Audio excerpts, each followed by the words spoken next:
Simple lang naman ang gusto ko, Romana eh. Pakinggan mo lang yung sinasabi ng puso mo.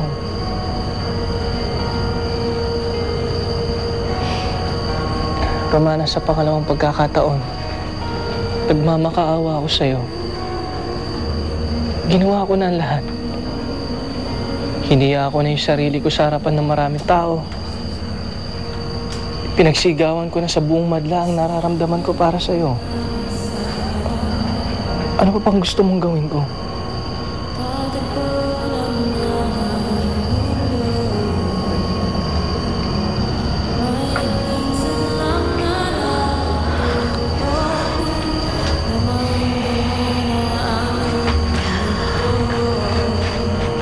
Gusto kong maging maayos kami ni Crisanta.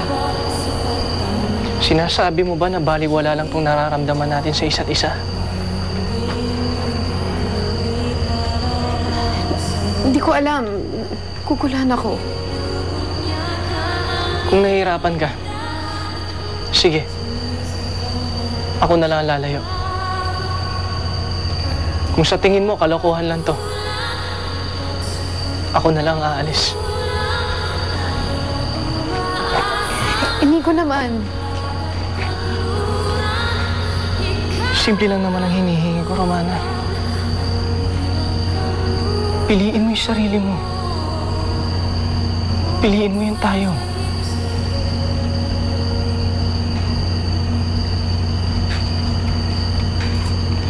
Sige. Para makapili ka.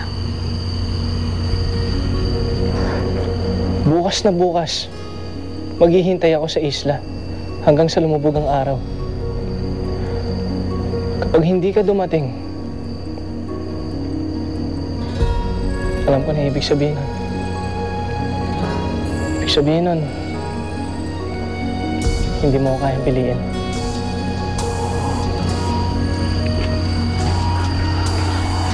Inigo,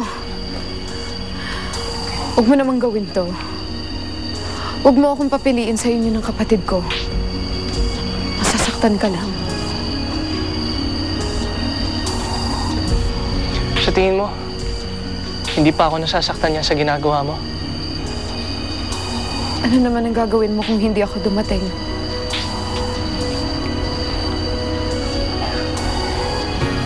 Hindi na kita papahirapan pa. Babalik na ako na Maynila. At hindi mo na ako makikita. Romana, mahal na mahal kita. Sana may halaga sa iyo yun. Sana piliin mo yung sarili mo. Piliin mo yung sinasabi ng puso mo. Piliin mo yung tayo. Dinadala ko sa init ng bising mo. Di pa sabihin ang hindi mo maamin. Ipaubaya na lang ba to sa hangin? Huwag mo ikatakot ang bulong ng damdamin mo. Narito ako't nakikinig sa'yo.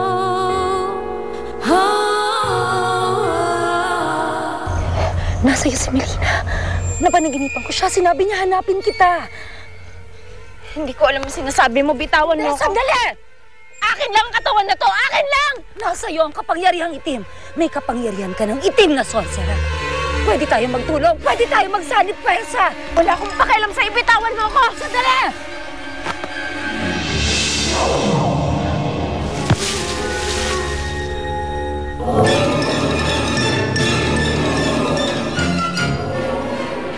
Melina.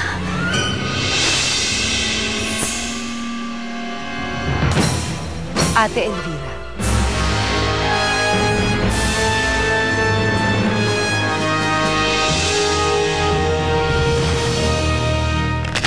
Naguguluhan na ako, Tay.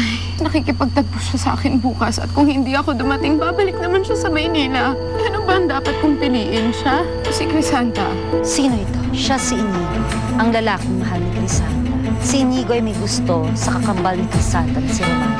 Romana, alam ko na ang pagkakamali ko. Hindi ko ko kayo dapat hinadlangan ng Inigo. Hindi ko na kayo titigilan pa. Kailangan ko makipagkita sa kanya. Kung hindi ako dumating, babalik siya sa Maynila. Inigo! Umalis na yata siya. Miss, pwede ko na bang makuha yung jacket ko?